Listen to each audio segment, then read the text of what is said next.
Hello बच्चों, आइए इस प्रश्न को देखते हैं।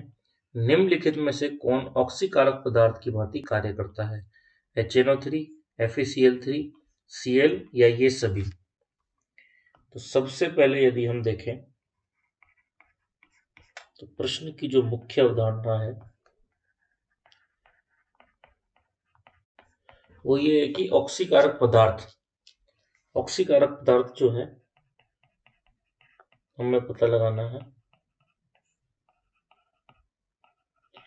तो सबसे पहले हमें पता होना चाहिए ऑक्सीकारक पदार्थ होता क्या है। तो जो तत्व अधिकतम ऑक्सीकारक अवस्था दर्शाओ, ऑक्सीकारक अवस्था पर होता है, लिख देते हैं। तो जो भी तत्व अधिकतम ऑक्सीकरण, मतलब उस तत्व में ऑक्सीकरण अवस्था उपस्थित होनी चाहिए। अधिकतम ऑक्सीकरण अवस्था जिसकी होगी वही ऑक्सीकरण पदार्थ की भांति कार्य करेगा। यहाँ पर हमारे पास 4 विकल्प दिए गए हैं। हम एक एक करके चारों विकल्पों पर चर्चा करते हैं। सबसे पहला विकल्प हमारे पास यहाँ पर दिया गया है HNO3। तो HNO3 में यदि हम इस नाइट्रोजन की ऑक्सीकरण अवस्था को यदि हम X मान लें तो देखिए हाइड्रोजन का +1 होता है, इसका हमने X मान लिया है। ऑक्सीजन 3 है और ऑक्सीजन का कितना होता है? ऑक्सीजन अवस्था 2 होता है, बराबर में 0। X 3 को 2 से गुणा करा 6 और ये प्लस का 1 बराबर 0। तो यहाँ से हमारे पास X का जो मान आएगा वो क्या आ जाएगा?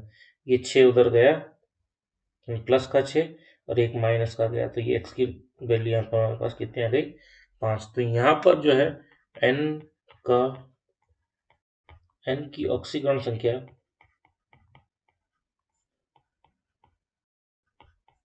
कितनी आ गई?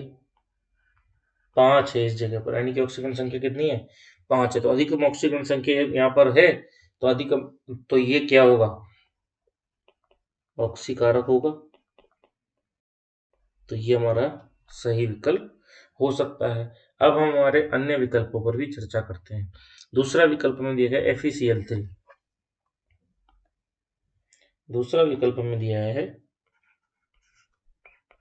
FeCl3। तो यहाँ पर यदि हम Fe की बात करें, Fe और Cl3, तो यहाँ पर मतलब क्रॉस मल्टीप्लाई होगा तो Fe +3 में होगा और Cl तो -1 में है। तो यहाँ पर Fe की ऑक्सीकरण संख्या, अधिकतम ऑक्सीकरण संख्या कितनी है? 3 है। तो यहाँ पर ये अधिकतम ऑक्सीकरण संख्या पर है, तो ये भी क्या करेगा? ऑक्सीकरण करेगा। तो हमारा बी विकल्प भी क्या होगा? सही होगा। अब हम हमारे तीसरे विकल्प की ओर बात करते हैं। तीसरा विकल्प हमें दिया गया है Cl। तो Cl जो है हमारे पास यहाँ पर प्राकृतिक अवस्था में है। अब Cl जो है प्राकृतिक अवस्था में, तो Cl की ऑक्सीकरण अवस्था क्या क्या हो सकती है? तो Cl की ऑक्सीकरण अवस्था 0 है, 0 हो सकती है, -1 भी हो सकती है, क्योंकि अभी मैंने ऊपर FeCl3 में देखा -1 वहां पर है। क्या हो सकती है? +1 भी हो सकती है, +3 भी हो सकती है, +5 भी हो सकती है। तो यहाँ पर हमारे पास इसकी ऑक्सीकरण संख्या जो है, ऑक्सीकरण संख्या -1, 0, +1, +3, +5 हो सकती है। तो ये भी क्या है? ये भी ऑक्सीकारक पदार्थ है। तो जिसकी ऑक्सीकरण अवस्था जो अधिकतम ऑक्सीकरण अवस्था पर होता है वही क्या होता है?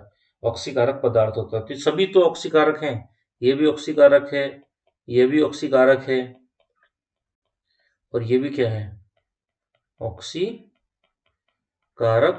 है। अतः हमारा डी विकल्प सभी जो है सही विकल्प होगा। आशा करता हूँ आपको प्रश्न अच्छे से समझ आया होगा। धन्यवाद।